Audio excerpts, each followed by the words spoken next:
Ya pemirsa, kembali di MNC News Now bersama saya Pram Senjaya pemirsa. Pasca pencabutan subsidi minyak goreng oleh pemerintah pemirsa, ini harga minyak goreng curah di pasaran masih mahal. Ya pemirsa, tidak hanya harga yang masih mahal, ketersediaan stok minyak goreng di pasaran juga belum merata. Berdasarkan data Pusat Informasi Harga Pangan Strategis Nasional per hari ini, harga minyak goreng curah naik 4,11% menjadi Rp19.000 per liter dari hari Jumat kemarin.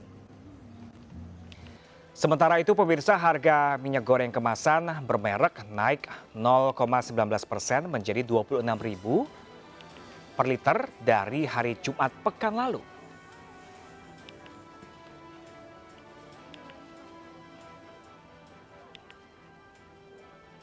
Ya, pemirsa, menyikapi gejolak yang ada, pemerintah terus berupaya menekan dan mendistribusikan minyak goreng di pasaran. Salah satunya adalah dengan membentuk tim khusus, salah satunya diemban oleh Menteri Koordinator Bidang Kemaritiman dan Investasi Luhut Binsar Panjaitan. Luhut ditugaskan Presiden untuk mengurus minyak goreng, diantaranya adalah mengurus ketersediaan dan distribusi minyak goreng, khususnya di Jawa dan juga di daerah Bali.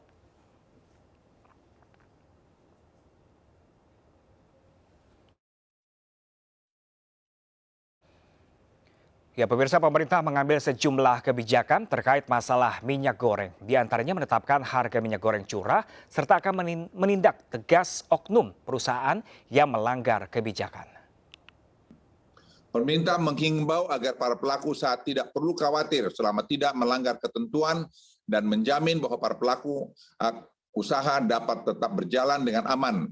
Namun pemerintah juga perlu memperingatkan bahwa apabila terdapat pelaku usaha yang dengan sengaja, saya ulangi, dengan sengaja mengambil keuntungan dengan cara-cara tidak benar, maka pemerintah tidak akan segan mengambil tindakan dan hukuman sesuai undang-undang dan peraturan yang berlaku. Pak Menko, jadi saya ingin memberikan beberapa highlight dan beberapa peraturan yang sudah dikeluarkan dan akan kita implementasikan, yang sudah diimplementasikan dan mudah-mudahan ini bisa menjadi program ini kita sebut dengan program minyak goreng rakyat, minyak goreng curah untuk rakyat. Jadi program ini menyediakan minyak goreng curah kepada masyarakat sesuai dengan HET yang ditetapkan yaitu 14.000. Program ini melibatkan produsen. Ya pemirsa, memang tidak mudah untuk menekan harga minyak goreng di pasaran. Berbagai manuver juga telah dilakukan pemerintah, lengkap dengan berbagai kontroversinya. Lalu pemirsa, bagaimanakah seharusnya persoalan harga minyak goreng ini diselesaikan? Pemirsa, dan bagi juga pengawasannya apa yang harus diterapkan oleh pemerintah? Telah bergabung bersama kami Dirjen Perdagangan Dalam Negeri Bapak Oke Nurwan dan juga ada Mas Bima Yudhistira selaku Direktur Center of Economic and Law Studies atau CELIAS. Halo, selamat sore Bapak-bapak. Selamat sore Mas Pram. Oke. Mas Denny. Salam sehat Pak Oke dan Mas Bima. Salam sehat ya. Ya, sama-sama, salam sehat. Ya Pak Oke, ini sebelum kita mengulik lebih dalam Pak Oke, sekarang ini harga minyak goreng di Indonesia ini di kisaran berapa Pak Oke? Saat ini untuk minyak goreng curah ya, kami pantau rata-ratanya masih tinggi, ada yang 15.500 sesuai HET, ada yang sampai 17.000, tapi rata-ratanya di sekitar 16.600 sampai 16.700 yang minyak goreng curah. Gitu. Jadi ini udah menurun sejak diberlakukannya pelarangan ekspor karena ada pasokan ke dalam negeri yang cukup banyak, sehingga ini diharapkan akhirnya nanti di ujungnya sesuai dengan harga eceran tertinggi yaitu 15.500 per kilogramnya. Ya Pak Oke, ini infonya ada kebijakan baru yang nantinya akan membuat harga minyak goreng curah memang di HET itu Rp14.000. Ini kebijakan apa baru apa saja Pak Oke? Kita sudah mengeluarkan yang namanya Peraturan Menteri Perdagangan nomor 30 tentang membuka kembali ekspor atas larangan ekspor dari produk-produk yang dilarang pada saat Permendag 22 tahun 2020. Permendag 22 tahun 2022. Jadi terhadap 12 komoditi HS, kelompok HS itu dibuka kembali. Dan ada Permendag 30 yang menyatakan nanti ini mekanismenya adalah mekanisme DMO dengan DPO yang ditetapkan. Jadi kembali lagi seperti yang pada saat Permendag 8 dan Permendag 6. Jadi ini kaitannya dengan DMO dan DPO, tetapi hak ekspornya baru bisa diperoleh setelah dipastikan mereka memasok ke dalam negeri terlebih dahulu.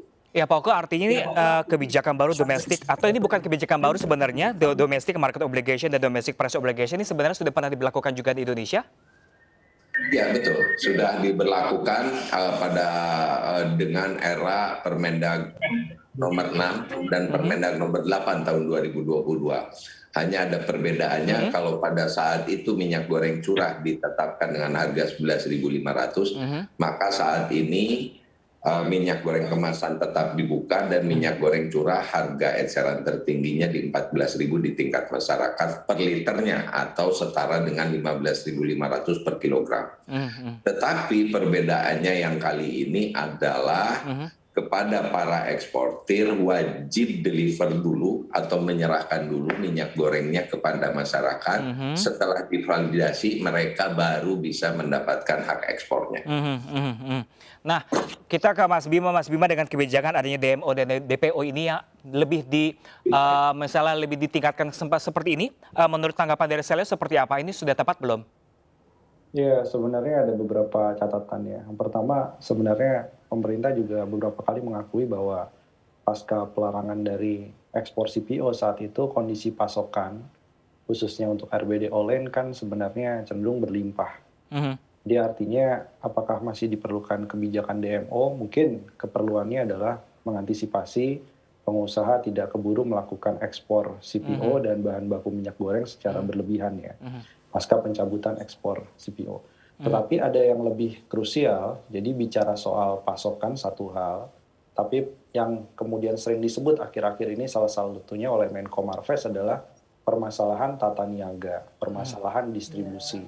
Karena kalau melihat ya utak-atik kebijakan dari pemerintah, ternyata Pusat Informasi Harga Pangan menyebutkan nih sampai hari ini tanggal 6, harga rata-rata minyak goreng untuk curah masih 18.250 untuk seluruh provinsi ya. Karena tentunya ada provinsi yang di luar Jawa itu harganya jauh lebih tinggi.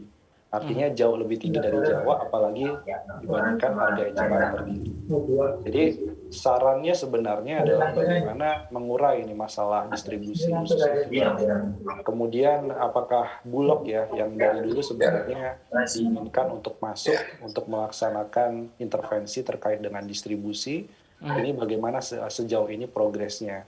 Karena kalau tetap melakukan pengawasan itu hal yang bagus, tapi kalau kondisi tata niaganya masih seperti sekarang, maka yang sering disebut oleh Pak Luhut ya, satu terjadi repacking, kan dikonfirmasi ya, semua kritik sebenarnya sedang dikonfirmasi oleh Menko Marves. Ada repacking, kemudian ada distributor yang ternyata disuruh menjual kepada agen atau kepada pengecer, distributor ini pulang balik lagi ke produsen gitu ya. Jadi nggak jadi menjualnya, kemudian menjual kepada produsen lagi. Nah, kemudian yang ketiga tentunya terkait dengan masalah pengawasan. Nah, ini sekarang Pak Oke, saya dapat laporan juga dari beberapa pedagang, katanya sekarang takut gitu untuk menjual minyak goreng curah. Kenapa takut? Karena sidak-sidak pasar, khususnya di pasar-pasar tradisional itu buat mereka nggak nyaman. Nah, jadi sebenarnya sidak satu hal ya, dibantu TNI Polri. Tapi kalau kita melihat kan harus proporsional juga bagaimana distributor D1-nya, bagaimana distributor D2-nya. Nah, ini di luar dari kebijakan pemerintah, misalnya minyak goreng rakyat. Tapi minyak goreng yang memang dijual secara bebas, yaitu minyak goreng untuk yang curah. Nah, ini sepertinya sekarang timbul problem ya, karena pedagang pasar sudah dapat harga di atas HET, ketika disambangi oleh petugas Satgas Pangan Gabungan mungkin mereka menjawab ya dari sananya sudah jauh di atas HET. Kalau kita menjual, marginnya juga semakin kecil, ya akhirnya sama sekali lebih baik tidak menjual minyak goreng curah atau berhenti berjualan sama sekali. Nah, tentunya itu mungkin hal yang akhirnya bisa merugikan konsumen ya, khususnya konsumen rumah tangga tidak mampu dan juga bagi pelaku usaha UMKM yang membutuhkan minyak goreng curah. Nah, ya, mungkin Pak Oke bisa langsung menambahkan Pak Oke terkait keresahan yang telah disampaikan oleh Mas Bima ini terkait pelaku usaha yang katanya tidak nyaman kalau adanya sidak karena harga di atas dari HIT itu sendiri. Begini, sekarang kita pahami yang menggarisbawahi adalah adanya gangguan distribusi, baik itu secara volumenya maupun harganya. Dan hal ini diawasi dengan ketat oleh semua pihak, termasuk Satgas Pangan. Di aplikasi digital di Simira itu ada sampai 23.000 titik yang kita awasi, dan harganya sudah mulai mendekati ini, bahkan ada yang sudah banyak yang sudah sesuai dengan harga minyak, harga eceran tertinggi. Ini perlu diawasi rantai distribusi ini, bahkan dari tiap titik rantai distribusi kita monitor harganya, dan kalau memang terjadi ketidaknyamanan. Tetapi menurut saya mereka tidak membeli tinggi karena ini adalah sebuah sudah kita awasi dengan ketat di tiap rantai distribusinya. Yang pertama itu tentunya kita harus awasi jangan ada yang main-main yang memang programnya berbasiskan Simira pada saat itu dibayarkan.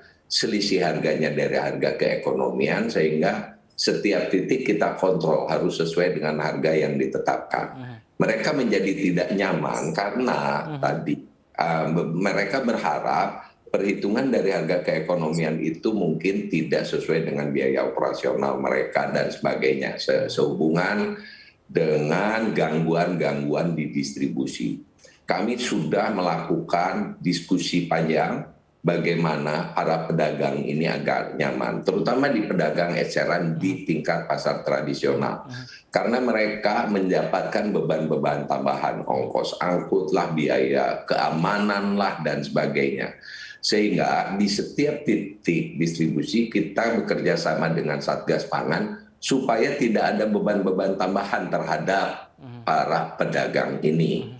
Dan mereka sudah kita alokasikan dengan mekanisme selisih harga yang dibayar oleh BPD PKS, alokasi margin bagi pedagang eceran itu adalah Rp1.000, bahkan dengan Permendag yang baru, Permendag 33, alokasinya kita tambahkan tingginya menjadi 1.400 per liternya, sehingga memungkinkan mereka lebih leluasa dalam menyediakan plastiknya lah dan sebagainya. Tetapi diawasi juga oleh aparat kepolisian, Satgas Pangan setempat, bahwa mereka tidak lagi mendapatkan beban-beban tambahan yang non teknis yang berada di pasar rakyat tersebut. Dan tentunya para distributor pun kita pastikan dan didatangi oleh para petugas untuk tidak melebihi, karena setelah 5 bulan ini tidak lagi ada minyak goreng yang dengan harga yang seperti diklaim mereka sudah membelinya tinggi. Semua adalah minyak goreng curah yang memang menjadi program pemerintah. Tetapi tadi ada upaya-upaya yang untuk melakukan mengganggu rantai distribusi ini, dan ini kita pahami bahwa selama beberapa bulan terakhir banyak gangguannya di rantai distribusi, dan ini kita benahi dengan target tentunya di masyarakat harganya 14.000 dan 15.500. Ini yang kita siapkan dan kita pastikan ketersediaan pasokan di dalam negerinya. Jadi saat ini sudah dibuka mulai tanggal 23 Mei eksportasinya, di mana pada masa transisi itu adalah kepada produsen minyak goreng yang mempunyai hak ekspor. Kita izinkan ekspornya, tetapi kuotanya kita tetapkan terlebih dahulu. Baru 1 juta ini guna mengosongkan tangki-tangki yang sudah penuh akibat dilarang ekspor, sehingga mereka tidak bisa lagi menyerap CPO, dan pabrik CPO tidak bisa lagi menyerap TBS petani. Ini kita coba dikosongkan dan saat ini sedang berjalan untuk bagaimana produsen sudah mulai tangkinya dikurangi bebannya dan tetap kepastiannya untuk memastikan ketersediaan minyak goreng di dalam negeri dan Oke, baik. distribusinya kita awasi dari titik ke titik. Baik. Itu memang harus kita Baik. lakukan saat ini. Baik, Pak Oke, mungkin setiap kebijakan yang dilakukan pemerintah ini pasti melibatkan pelaku usaha kecil dan juga pelaku usaha besar. Namun bagaimana respon seperti apa sih Pak Oke tentang kebijakan baru ini terhadap para pelaku usaha kecil ini? Namun Pak Oke dijawabnya nanti sesaat lagi pemirsa. Dan pemirsa tetaplah bersama kami di MNC News Now. Sesaat lagi untuk Anda. Ya pemirsa, terima kasih masih kembali bersama kami pemirsa dengan ada Bapak Oke Nurwan selaku Dirjen Perdagangan Dalam Negeri dan juga Mas Bima Yudhistira, Direktur Selyos. Pak Oke, kita menyambung dari pertanyaan tadi, lalu bagaimana dengan respon para pelaku usaha dari kecil maupun besar terkait adanya kebijakan baru ini seperti apa sih dengan adanya tadi peningkatan titik inti-inti tertentu seperti itu?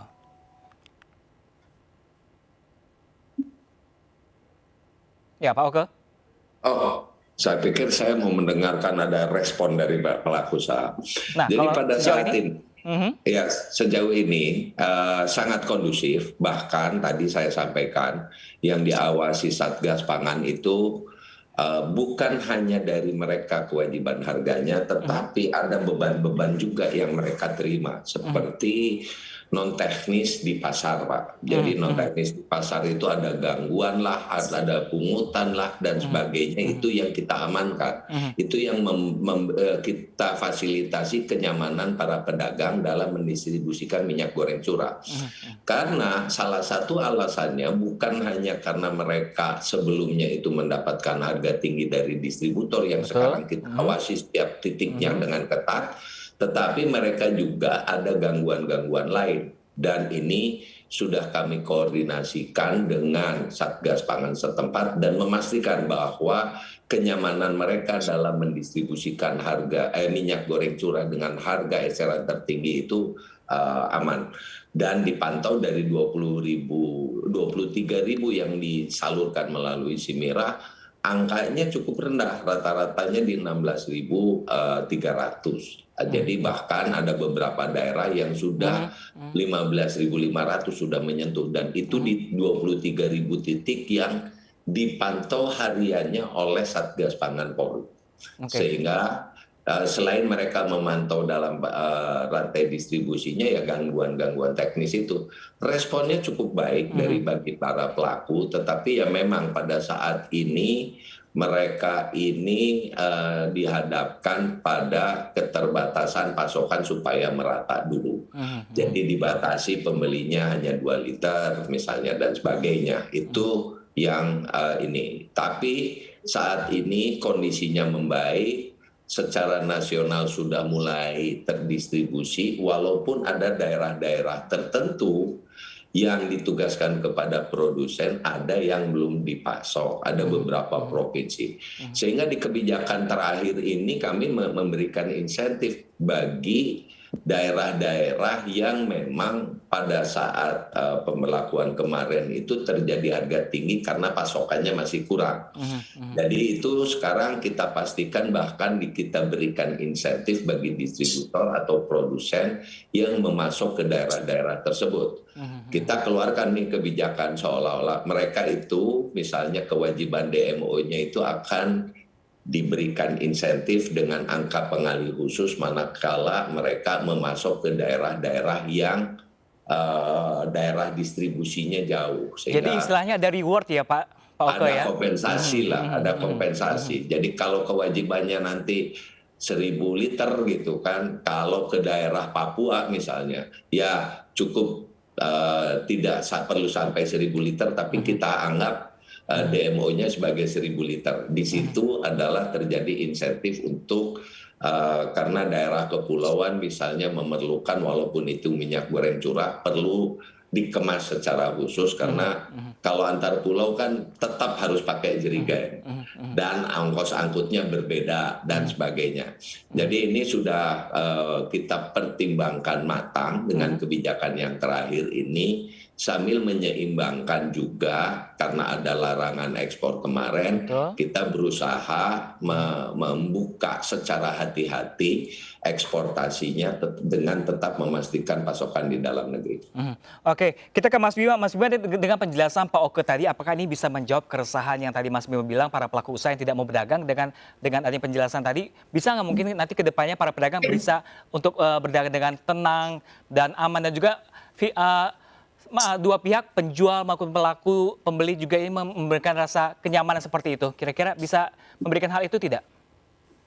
Nah, ini yang minyak goreng yang mana nih? Kan ada Curah. dua program nih sekarang. Curahnya, kemudian curah biasa ya, dan juga program yang minyak goreng curah rakyat. Karena kalau melihat perkembangan yang terakhir ya, kita masuk ke minyak goreng yang curah rakyat, ini mungkin ada beberapa hal. Yang pertama, memang ingin ada verifikasi gitu ya. Tetapi apakah pembelian minyak goreng curah serumit itu gitu? Harus menggunakan verifikasi, bahkan ada yang mengusulkan pakai peduli lindungi. Membeli minyak goreng curah yang rakyat atau program ya di 14.000 titik. Ini kan konsumennya siapa sebenarnya, dan apakah akan ada kesulitan untuk melakukan akses? Nantinya juga pedagang yang mungkin terlibat di dalam program minyak goreng curah rakyat harus mengeluarkan waktu lebih gitu ya untuk melayani satu persatu konsumen dan melakukan verifikasi. Kalau sampai menggunakan aplikasi yang sebenarnya tantangan untuk masyarakat konsumen minyak goreng curah ini kan justru akses internet gitu. Dan kemudian juga adaptasi digitalnya juga rendah. Kalau beli minyak goreng curahnya harus menggunakan aplikasi, apa nggak kemudian menghambat, itu satu. Meskipun tujuannya adalah verifikasi.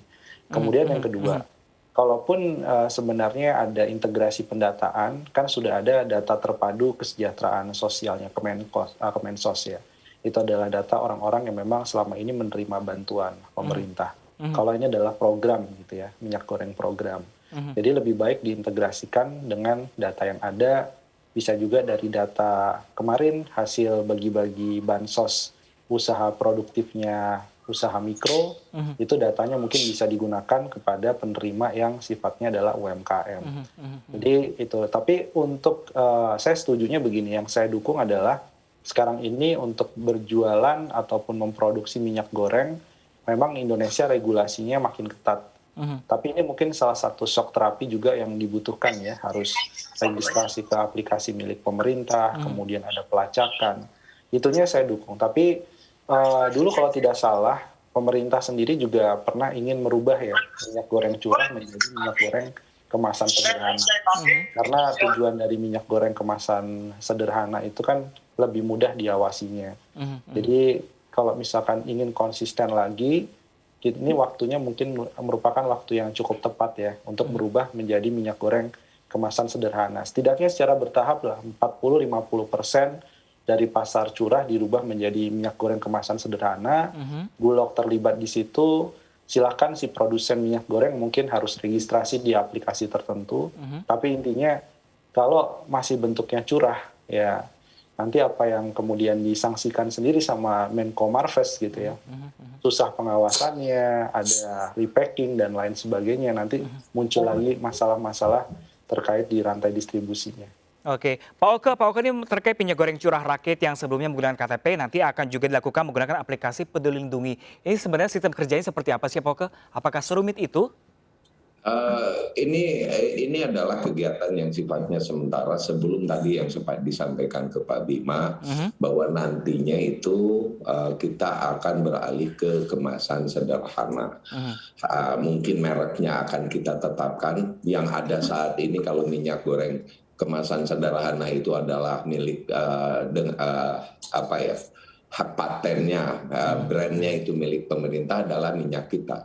Kita pastikan aja nanti minyak kita dengan harga 14.000 dan tentunya itu memudahkan pengawasan karena ada kontrol sosialnya. Kalau menjual minyak kita di atas 14.000 berarti kan melanggar gitu kan, masyarakat sudah tahu gitu. Itu arahnya memang ke sana karena ini menjadi penting pada saat kita itu pemerintah juga perlu memastikan, tadi Pak Bima menyampaikan bahwa mudah pengontrolannya.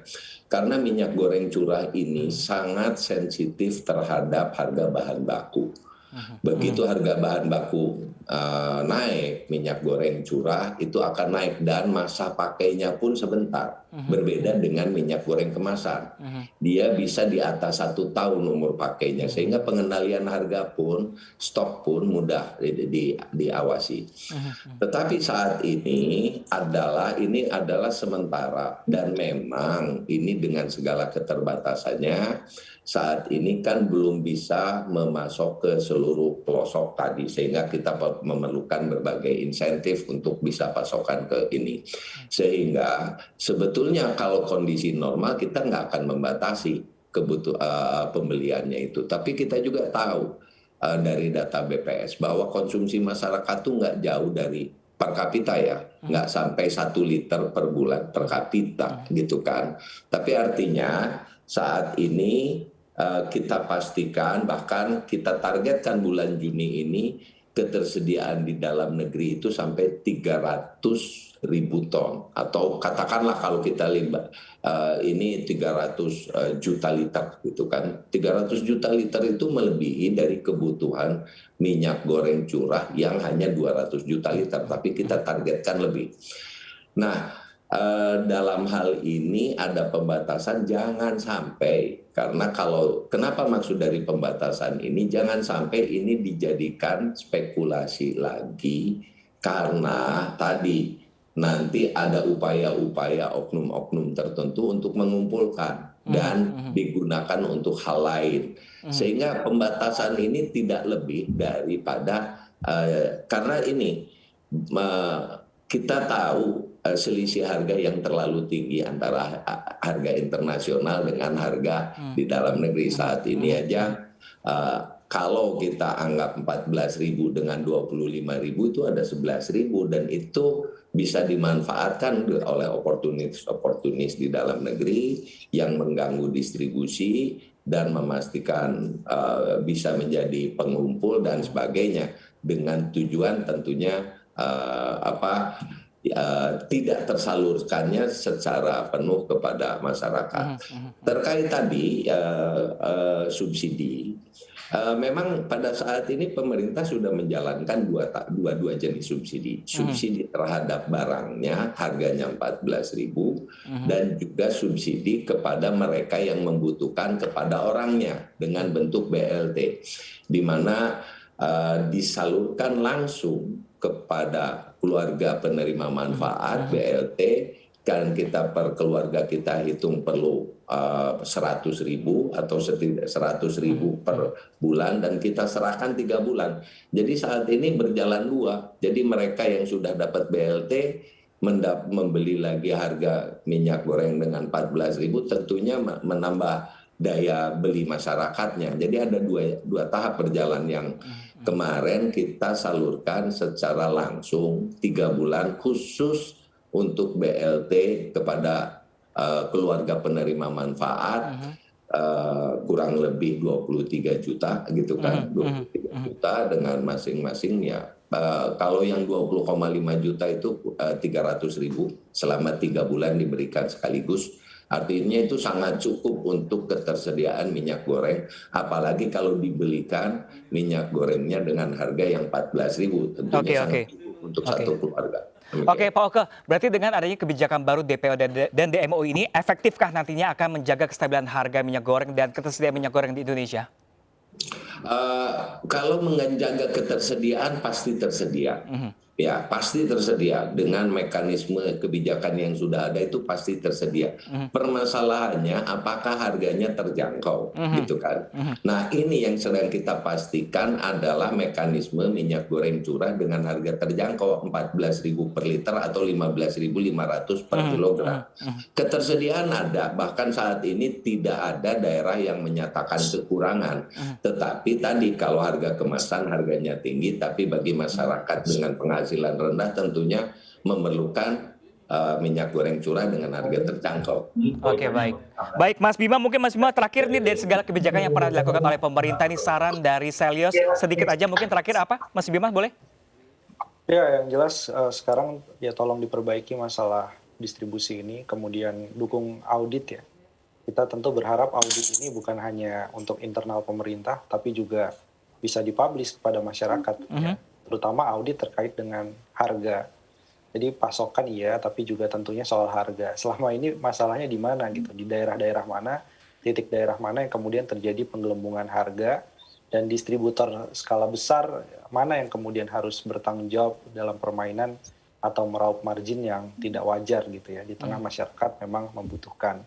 Dan yang terakhir ya tentunya tadi saya melihat komitmen bahwa bukan hanya soal pasokan, ya sekarang nggak ada isu soal pasokan, tetapi isunya adalah soal keterjangkauan dari harga gitu ya. Jadi harapannya dengan utak-atik kebijakan diperolehlah mekanisme kebijakan yang paling tepat sehingga harganya bisa di bawah HET. Itu yang diharapkan masyarakat sebenarnya. Oke, baik. Terima kasih banyak Mas Bima Yudhistira selaku Direktur Selyos dan juga ada Bapak Oken Nurwan selaku Direktur Jenderal Perdagangan Dalam Negeri. Kami masih akan menunggu kebijakan baru yang pastinya akan pro kepada masyarakat. Terima kasih banyak Bapak-bapak.